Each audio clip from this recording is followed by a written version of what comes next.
나 진짜 평생 사본 적도 없는데 레버리지는. 저 초기에 이벤트로 $40 줘가지고 그거 사봤어요. 똑같네. 아니. 없는 셈 치고 공짜 돈이니까 없는 셈 치자. 박보미 TV. 박보미 TV. 안녕하세요, 박곰입니다. 오늘 제가 준비한 내용은 절세계좌 삼총사 어떻게 활용할지의 영상입니다. 작년에 이걸 1년 전에 영상을 찍었었는데요. 그 영상을 많은 분들께서 참 좋아해 주셔가지고요. 오늘도 동일한 내용으로 2025년 버전으로 한번 업데이트를 해보겠습니다. 안녕하세요, 끼니님. 안녕하세요. 네, 오늘 영상을 찍기 전에 작년에 저희가 찍었던 것을 리뷰 삼아 한번 살짝 봤는데요. 거의 데뷔에 가까운 시기더만요, 그때가. 거의 카메라 마사지가 되기 전이가지고 대답도 네, 막 엄청 수줍어하시길래 끼니님이 이렇게 수줍어하셨나? 그게 보이더라고요. 네, 그럼 시작하도록 하겠습니다. 자, ISA와 연금저축과 IRP라는 세 개의 이런 절세계좌들이 있습니다. 이거를 어떻게 활용하면 좋을지 함께 고민을 한번 해보자고요. 기억을 떠나서 이제 세뇌가 다 돼가지고 끼니면 이제 다 알죠. 근데 여기서 어떤 걸 알아야 돼? 오늘 제일 주력은 우리 돈 나누기. 얼마를 저기다 넣고 네. 근데 원래 저는 돈 나누기는 퍼센트로 하라고 항상 말씀드리거든요. 예를 들면 제가 생각하는 베스트는 이겁니다. 내가 다니는 회사가 있습니다. 자, 회사의 월급은 어디로 받아요? 은행으로 받습니다. 그리고 은행에서 뭐 빼죠? 월세, 카드값, 청약 뭐 이 정도 뺀 다음에 거기 있는 돈을 그대로 옮깁니다. CMA로 옮깁니다. 그리고 CMA는 이제 영상 올라갔을 거야 아마. 발행음형 또는 MMW형으로 바꿔두라 라고 했고, 자, CMA에서 이제 여기서 이체를 거는 겁니다. 맨 처음에 연저, ISA, IRP, 돈이 더 많으면 위탁. 자, 요렇게 돈을 뿌리는 식으로 관리를 하라고 말씀드렸습니다. CMA에서도 자동 이체? 그게 돼요? 네, 증권사 안에서 돈 옮기고 하는 거 CMA에서 자동 이체 다 걸어집니다. 자, 그리고 잘 생각해보면 옛날에 트렌드는 뭐였냐면 이 CMA가 완전 진짜 중심이었거든요. 요즘에 그 정도까지는 아니잖아요. 옛날에는 CMA가 완전 중심이고 여기 연금저축과 이런 계좌들로 자동 이체와 함께 항상 자동 매수까지 걸었어요. 이걸 우리는 한마디로 말해서 적립식 펀드. 생각하면 이거 그냥 나눠 사면 적립식 펀드지 라고 생각하지만 이걸 명확하게 하나의 형태화 시킨 게 있었어요. 그러니까 루틴화 시킨 게 있었단 말이에요. 그래서 한 달에 5만 원, 한 달에 10만 원 이런 식으로 펀드 골라가지고 이거 3년요, 그리고 10년요 해놓고 세팅하고 그냥 가는 거예요. 그러면 CMA에서 정해진 날짜에 이체도 되고 자동 매수까지 그냥 다 되게 했었단 말이죠. 자, 근데 저런 방식이 요즘에 왜 거의 없느냐? ETF? 네, ETF 가격이 너무 바뀌잖아요. 그러니까 ETF를 증권사가 자동으로 사주기가 쉽지가 않아요, 사실. 지금도 그런 서비스 물론 있는데 그렇게 적극적으로 홍보 안 하고 많이 이용 안 하잖아요. 있어요? 있어요. 근데 어떻게 매수를 해요? 그런 거 불평불만 이런 거 없어요? 많겠죠. 그런 조건을 걸겠죠. 몇 시에 나간다. 뭐 몇 시에 시장 가격으로 매수가 된다. 뭐 이런 식으로 막 조건이 있을 겁니다. 왜냐하면 하나의 ETF가 오전이랑 오후 가격이 너무 다르니까. 그런 이유들 때문에 옛날에는 ETF가 아니라 일반 펀드를 매수를 많이 했었잖아요. 일반 펀드는 하루 종일 가격이 하나였기 때문에 이게 가능했던 거죠. 왜냐면 매월 25일에 10만 원 이체, 그리고 그날 가격으로는 사는 거였어. 근데 지금은 이 아래 그림처럼 만들어주는 게 베스트입니다. 그리고 웬만하면 돈 나눌 때 비율로 짜야 되는데 오늘은 초보 컨텐츠를 만들기 위해 금액으로 짰습니다. 비율로 안 하고 금액으로 했습니다. 과정으로 생각하시는데요. 언젠가는 비율로 갑시다. 자, ISA에서는 뭐 주식해라고 하고 주식 되죠? 근데 연금저축은 세제택 크다 그러고 IRP는 원금 보장 되는 것도 가능하다 그러고, 그러면 내 투자금이 월 30만 원인데 이걸 나눠서 넣어야 되나? 이 세 개 계좌에 10만 원씩 나눠 넣을까? 이런 고민을 많이 하실 것 같아요. 그래서 오늘은 이런 계좌들을 우리가 우선순위, 뭐가 나에게 좀 더 유리할지 답은 없어요. 답은 없는 거 억지로 지금 짜는 건데 나름 효율적인 돈 분배에 대해서 고민을 해보자는 겁니다. 자, 깻님은 지금 대략 어떻게 하고 있죠? 자, 회사가 있습니다. 자, 월급백 계좌 뭐 쓰더라? 농협. 자, 농협의 수시 입출금 계좌죠, 이거. 네. 심지어 금리 되게 많이 주는 파킹 통장도 아니죠? 그러면 진짜 스쳐가기만 하는 계좌네요. 완전 빵원. 너무 좋습니다. 진짜 1시간 안에 돈이 있을 수가 없어요. 그죠? 저도 있으면 되게 싫어하는데 여기는 비어 있어야 되는데 저랑 진짜 비슷하. 자, 여기서 카드값 빠지는 거 맞춰서 금액 맞춰서 막 넣어두고 그런 것도 하잖아요. 네. 저도 그렇게 하는데 그 다음에 월세 빠질 거고. 월세 빠져요. 저쪽에서 빠져야 돼요. 그렇죠. 딱 그것만 있으면 되는 것 같아요. 그 다음 청약 지금 안 하고 있죠? 네. 그리고 청약도 제가 잘 몰라가지고 활용법 이런 거 사실 그렇게 깊이 공부를 안 했어 봐가지고 저희 영상 그 댓글 보니까요, 청약 만들어 놓고 아무것도 안 넣어도 된대요.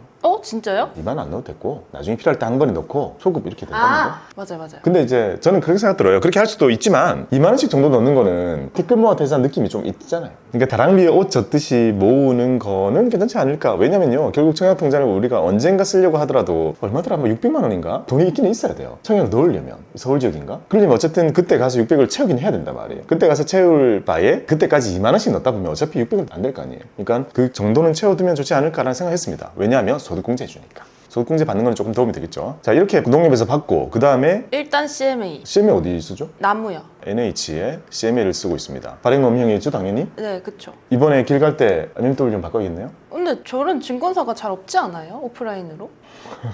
왜요? 주변을 안 돌아보시는군요. 많아요? 깻님 생활하는 곳과 회사와 거기에 거의 모든 지점 다 몰려 있어요. 아, 여기에 있다고요?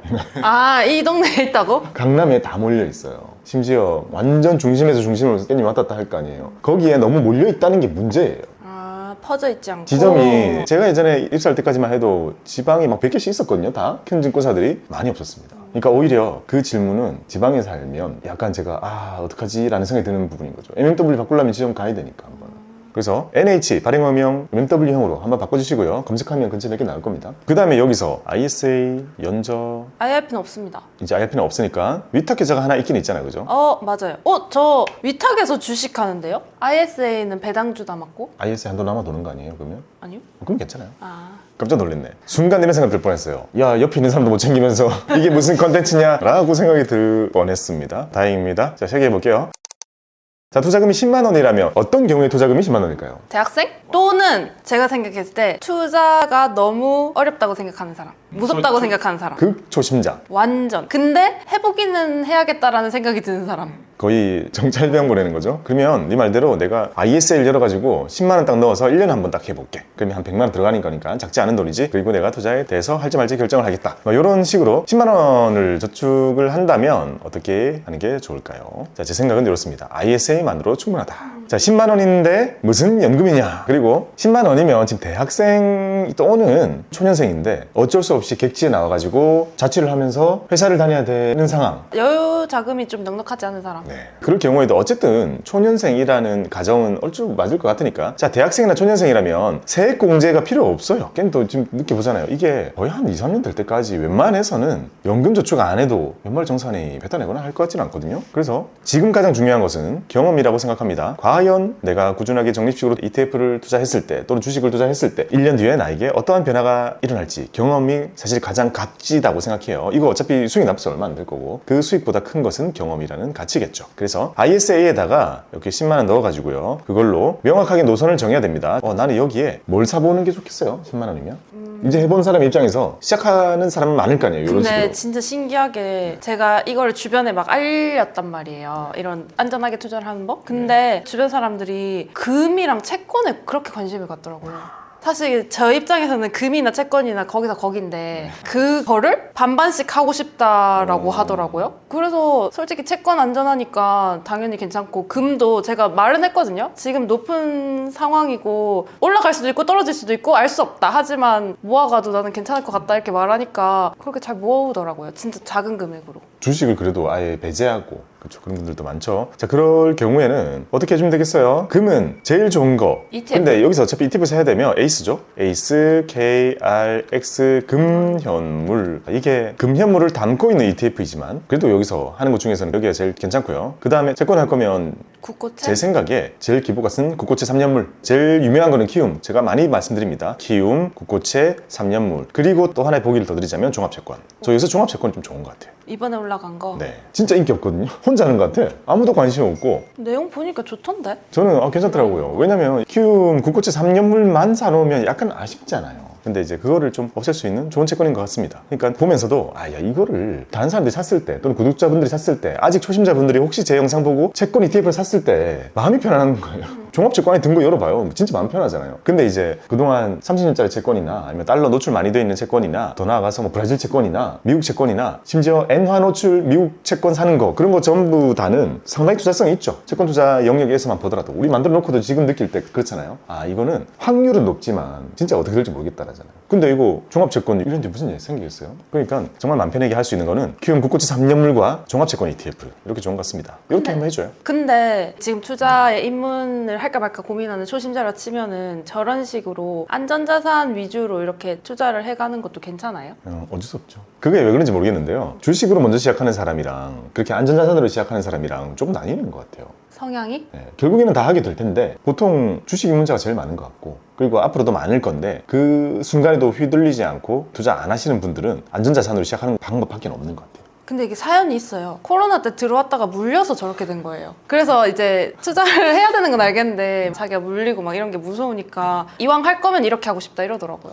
진짜? 그럼 그런 얘기 한번 해줘요. 뭐요? 저는 정말 단순화시키면 주식 투자를 이렇게 표현하고 싶어요. 3년에 한 번씩 온다 사이클이. 3년마다 뭔가 도는데 3년마다 훅 올라요. 그러니까 훅 오를 때 많이 갖고 있는 게 중요한 거고 그 나머지 대부분의 기간들은 지지부진 또는 횡보 또는 그런 시간이란 말이에요. 봐봐요. 2020년이나 21년 급등, 그 전 보면 2017년 급등, 2013년이나 14년이 급등, 뭐 얼추 3년 주기 가깝단 말이에요. 그리고 옛날에 주식이 그 태어나던 동인도 회사 시절에도 배가 한번 나가지고 돌아오는 게 3년이라고 하잖아요. 3년이 지나지 않았다면 하나의 사이클이 돌지 않았다는 얘기다라고 볼 수 있는데, 그렇다면 지금 만약에 그분이 2021년도에 주식을 사가지고 2024년까지만 했다면 하락만 맛본 거예요, 거의. 아니죠. 상승을 탔다가 거기서 아차 하고 미끄러진 거죠. 그러니까 상승 잠깐 타고 본인의 투자 경험의 기간은 대부분 지금 침체장은 하락장인 거잖아요. 오르는 거 잠시. 근데 그거 역으로 생각해보면 3년 지났잖아요. 이제 오를 수도 있는 거예요, 수도. 가능성이 높다. 그러니 지금 또 바짝 올라줄 수 있는 그런 게 올 수 있는데, 그 날을 위해 힘들어도 계속 마음을 다잡고 사야 되는 게 주식인데, 하락장 다 겪고 하락장의 이제 끝에서 안전한 걸 사는 것 같은 의사결정일까봐 경계하는 거죠, 항상. 근데 만약에 그걸 다시 시작하려면 제가 봤을 때는 공부를 해야 될 것 같은데 공부를 할 것 같진 않거든요. 근데 공부를 안 하고 사기에는 저렇게는 괜찮잖아요. 저거는 언제나 저렇게 그러니까. 사도 저게 뭐 큰일 날 건 없죠. 그러면 저렇게 사다가 몇 개월 뒤에는 다른 자산을 추가하는 쪽으로 유도를 해볼까? 그게 되려나? 근데 아무튼 저렇게 꾸준히 해보겠대요. 그래서 제가 그래 금이라도 변동성 있으니까 그거라도 느껴봐 이랬거든요. 그래요. 월 10만 원 그렇게 해보는 게 좋을 것 같습니다. 저는 만약에 사촌 동생이나 이런 친구들이 저 한 달 10만 원 정도로 해보고 싶어요 이렇게 하면 일단 적립 효과가 있으니까 주식 투자 눈 딱 감고 1년 게으른 애라면 한 3년 가야 느낄 거고. 개별 주식? 네. 왜냐? 경험을 위해. 지수만 사가지고는 많은 경험을 할 수 있을까? 그런 생각이 듭니다. 어린 친구일 거라는 가정을 하고 있는 거예요. 해볼 수 있겠죠. 조금 더 나아갔습니다. 투자금이 30만 원. 자, 30만 원 투자를 할 수 있는 사람은 어떤 사람일까? 마찬가지 같은데. 저는 여기 있는 모든 과정을 다 겪어봤잖아요. 그래서 알바맨 시절, 그리고 중소기업에서 일해본 건 너무 많고, 그리고 대기업 초년생 시절, 그리고 중년생 시절 어느 정도 살짝 맛보고 그 다음에 나와가지고 개인 사업자, 법인 사업자, 그 다음에 이 사이에 프리랜서도 있었죠. 진짜 신분마다 투자 방법이 많이 다르긴 해요. 근데 제 기억을 떠올려 본다면 제가 30만 원 정도 투자를 할 수 있을 때는 알바할 때는 아니었던 것 같고, 제가 중소기업에서 그래도 일했던 때 가능했던 것 같고, 그 다음에 많은 경우에 초년생일 때 제가 그때 급여 한 250 정도로 처음 받았거든요. 그럼 요 정도면 투자를 맘먹은 사람은 한 150 뭐 이렇게 해버리죠. 근데 이제 30만 한 사람들은 이런 느낌입니다. 청년도약 계좌에 한 50 넣고, 맞아. 그 다음에 은행에 적금 한 50 넣고, 그 다음에 주식에 30만 원 요렇게 해가지고 요거 한번 해보고 싶다, 요 정도? 이거 진짜 많은 것 같아요. 그러니까 돈이 없다기보다는 여전히 투자는 무섭기 때문에. 돈이 없다가 아니라 주식할 돈이 없다. 그쵸. 지금까지 저 본 사람 중에 대체로 자기의 여유 자금을 모아두는 사람들이었기 때문에 투자가 하기 싫은 거지 돈 모으는 걸 싫어하는 건 아닌 것 같아요. 맞아요. 다 겪게 되는 그런 상인 것 같고, 저는 그런 부분이 약간 생각됐던 것 같고, 저는 이제 증권사로 입사하게 되면서 자본주의 핵으로 들어가게 되면서 많은 그런 걸 단축이 됐던 거겠죠. 이렇게 해야 되겠구나. 그렇죠. 깨닫는데 그렇게 오래 걸리지는 않았던 것 같아요. 자, 이런 친구들이 투자를 한다면 자, 어떻게 하면 좋을까요? 짠! 여전히 ISA만 30만 원. 이거 제가 생각이 많이 바뀐 것 같아요. 왜요? 지난번엔 안 그랬어요? 네, 작년에는 30만 원 부을 거면 10만 원에 연금저축에 넣어라 였거든요. 왜냐면 초년생이 연금저축 10만 원 정도는 해야 세액공제에 도움이 되지 않을까 했는데, 제가 올해 깻잎 연말정산 해보면서 느꼈어요. 지금은 초년생들한테는 이것저것 많이 있어가지고 없어도 될 것 같아요. 그러니까 세액공제를 위한 연금저축은 필요 없을 것 같아요. 투자금 30만 원일 정도의 급여로는 아마 연말정산 부담 없을 것 같아요. 그러니 지금도 여전히 필요한 것보다 경험. 근데 그 경험이라는 게요, 우리가 약간 착각하는 게 있어요. 저도 어떻게 착각을 하게 되냐면, 저보다 나이가 한 절반 정도 어린 친구들, 예를 들면 막 20대 이런 친구들 엄청 공격적일 것 같거든요, 느낌이. 왜냐? TV를 보면 맨날 저기 뭐 양자 컴퓨터 사는 거 전부 한국인이다, 세배 레버리지 전부 한국인이다, 30년 채권 사는 사람 전부 한국인이다, 코인 전부 한국인이다, 뭐 이런 얘기하면 내 주변에는 그렇지는 않거든요. 그러다 보니까 어린 친구들이 거기에 많은 기대를 하고 있겠지라고 생각을 했는데 그렇지 않대요, 현실이.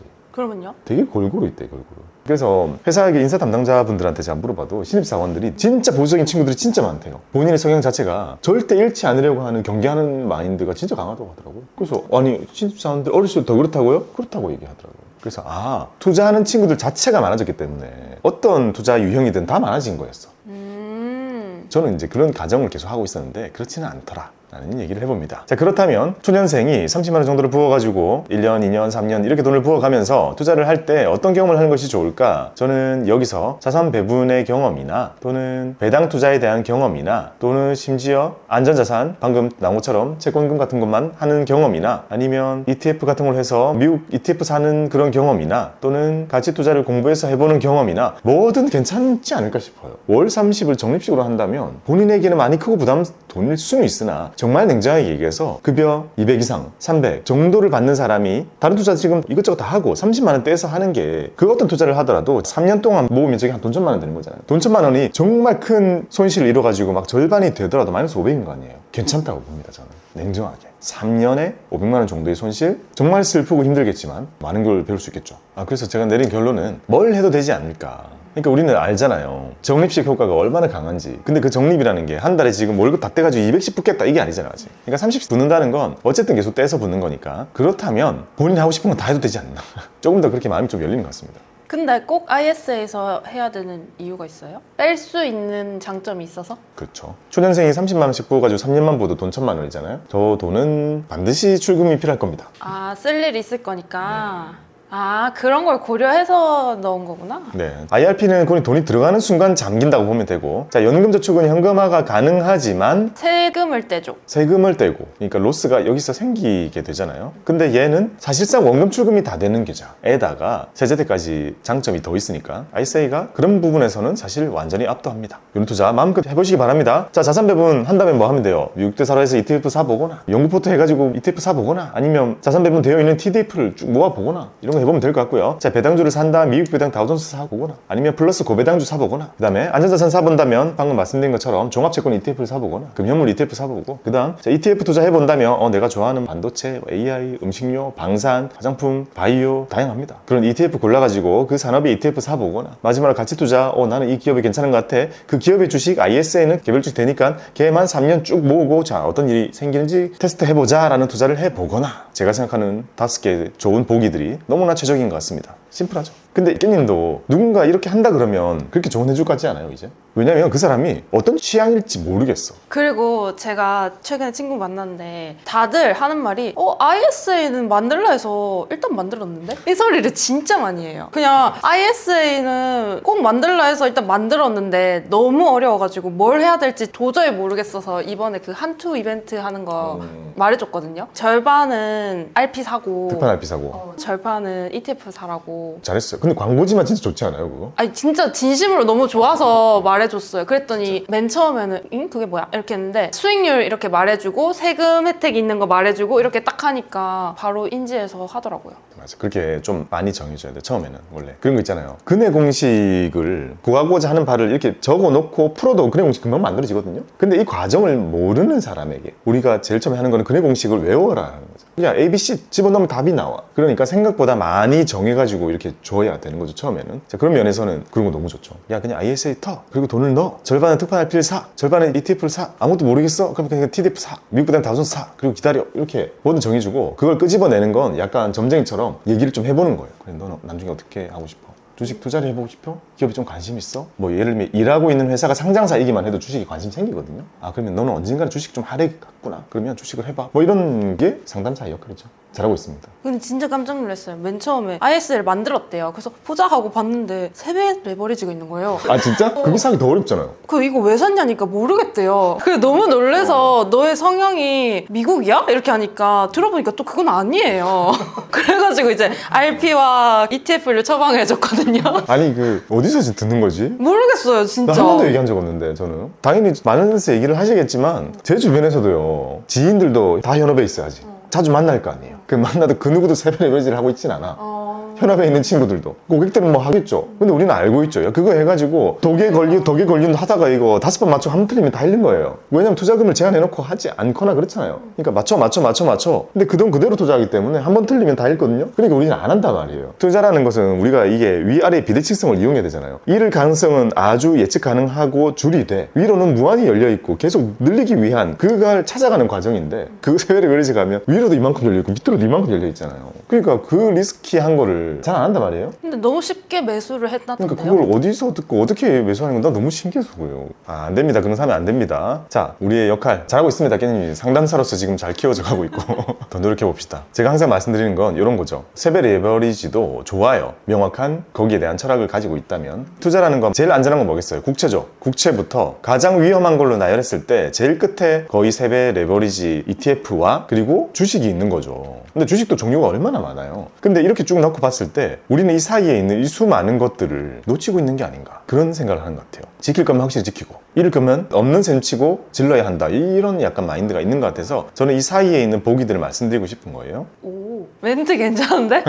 옛날에 저도 똑같은 생각을 30대 초반에 PB일 때 했었어요. 봐봐요. 그때 뭐가 제일 유행인 줄 알아요? 원유 세배 레버리지가 엄청나게 유행했어요. 엄청나게 유행을 했는데, 자, 원유가 그때 당시에 20달러 막 이렇게 찍어버렸으니까 원유 ETF 막 터지고 했었단 말이에요. 그러니까 그쯤에는 위로든 아래든 원유 투자가 엄청 핫했어요. 원유 ETF 시장에 딱 보면 한 배, 두 배, 세 배 막 있잖아요. 그때 당시에 세 배는 미국 가야 있고 한 배, 두 배는 있었단 말이에요. 그럼 요거를 야, 어차피 투자할 거면 세 배 하는 게 낫지, 그 생각이 당연히 드는 거예요. 어차피 올라갈 거라고 생각하고 사는 거니까. 그러니까. 근데 이게 떨어지면 3배 마이너스잖아요. 네, 제가 나중에 이런 생각을 하게 되었습니다. 결국 지나고 보면 원유가 예를 들어 그때 당시에 50불 정도 했었어요. 이게 쭉 해가지고 20달러 정도까지 내려갔다가 이게 이제 다시 올라가면서 회복하는 기간이 있었던 것 같아. 자, 이 수치를 봤을 때 우리가 대부분 어떤 실수를 하게 되냐면 50달러가 흘러 20달러까지 왔어요. 지금 마이너스 몇 프로죠? 60? 마이너스 60%가 나 있잖아요. 그러면 자, 여기서는 당연히 올라갈 기회가 훨씬 많겠다라고 생각이 들죠. 그럼 여기서 뭘 사냐면 이제 세배 레버리지 플러스 위로 가는 걸 사는 거예요. 사는데 어떤 일이 생기느냐, 여기서 그냥 10으로 떨어져요. 그러면 자, 이걸 원래 가지고 있던 사람 입장에서는 마이너스 60이 마이너스 80이 되는 거거든요. 그 체감은 그렇게 놀랍지가 않아. 마이너스 60, 마이너스 80 되면 그렇게 땅굴 파고 들어가는구나. 근데 내 손실 금액 자체는요, 마이너스 진짜 큰데 그게 더 커지는 거에 대해서 그렇게 크게 느껴지지 않거든요. 근데 봐봐요. 자, 20달러가 10 되는 거는 뭐죠? 마이너스 50이죠. 이거 3배로 샀다 생각해봐요. 3배로 사면 이거 날아가는 거예요. 이거 마이너스 90 찍는 거예요. 그러니까 한 배만 샀어도 마이너스 50이 되는 거예요. 이제 여기서부터는 1달러 자체가 정말 큰 퍼센트란 말이에요. 그러니까 위에서 바라본 기준으로 생각해버리는 경향이 한정이라는 거죠. 밑에 더 갔어요. 심지어 10 갔어. 10 갔으면 이제 모든 사람들이 얘기해요. 야, 이제 진짜 바닥이다. 이거 더 내려갈 수 없다는 얘기를 하잖아요. 왜냐, 그 사람들은 50달러에 샀던 사람들을 기준으로 보면 자, 10까지 왔어. 야, 마이너스 80까지 왔네. 근데 이제 여기서 만약에 누군가 산다면 8만 가도 2달러만 떨어져도 어떻게 되는 거예요? 이 마이너스 20%잖아요. 그러니까 저기서부터는 1달러, 2달러 떨어지는 변동성이 여전히 있는데 거기다가 3배를 걸어버린다는 건 조금만 떨어지더라도 내 자산이 반토막 이상 막 나는 일이 쉽게 벌어진다는 거죠. 그러니까 이렇게 뭔가 움푹 패여있는 자산이 있을 때 여기서 거기에 레버리지를 걸어 쌓는다는 건 엄청나게 과격한 투자가 되는 겁니다. 진짜 초보일수록 진짜 하면 안 되겠다. 그쵸. 근데 이제 위에서 본 거 기준으로 계속 보면 그게 너무 논리가 생기죠. 그 50달러도 많이 떨어진 거였고 그 전에 100달러였거든요. 100에서 20까지인가 가는데 얼마 안 걸렸단 말이에요. 그러니까 많은 사람들이 야, 원유가 야 100달러 하든 20달러가 말이 돼? 지금 원유 ETF 사면 조금만 기다리면 너무 높은 확률로 벌 수 있어 라는 얘기를 딱 했을 때 이 말만 딱 들으면 맞아요. 이게 원유는 결국 그거 이상 올라갔고 레버리지를 사든 일반을 사든 뭘 샀어도 그거를 다 견뎌냈다면 다 올라가긴 했거든요. 근데 남아있는 사람이 없다니까요, 별로. 그때쯤 되면. 왜냐면 이게 떨어지는 여기서 치고받고 한다 했잖아요. 이렇게 움직이다 올라가요. 그럼 이렇게 움직일 때 그게 레버리지 걸어놓으면 막 플러스 몇십, 마이너스 몇십 하면서 다 떨어져 나갑니다. 그거는 상당한 내구도가 있어야만 할 수 있는 투자이기 때문에 초보가 절대 하면 안 되는 투자입니다. 그래서 저는 그런 생각도 들어요. 깻님이 만약에 지금 바닥을 기고 있는 자산을 하나 잡고 진짜 세배 레버리지로 투자를 하면 벌 거야. 아마 경험과 그게 가지고 있는 거예요. 그걸 견디니까? 이걸 견뎌야 된다는 것도 알고 떨어지는 것도 내가 레버리지 사가지고 이 정도까지 떨어지는구나 라는 거를 알고 있기 때문에 괜찮은 거예요. 견딜 겁니다. 갑자기 좀 샜지만 세배 레버리지 나 진짜 평생 사본 적도 없는데 세배 레버리지는 한 번도 안 사봤어요. 오, 진짜요? 저 초기에 키움 이벤트로 40달러 줘가지고 그걸로 그거 사봤어요. 똑같네. 아니. 없는 셈 치고 없는 셈 야, 치고. 공짜 돈이니까 없는 셈 치자. 야, 뭘 제일 지르면 좋냐? 그러니까 매수 1위. 근데 제가 엔비디아 샀어요. 지금 없지만. 엔비디아 3배짜리? 지나고 보면 맞는 거였군요. 그러니까 맞기만 하면 돼. 틀리면 모든 거 1분. 박보미 TV. 박보미 TV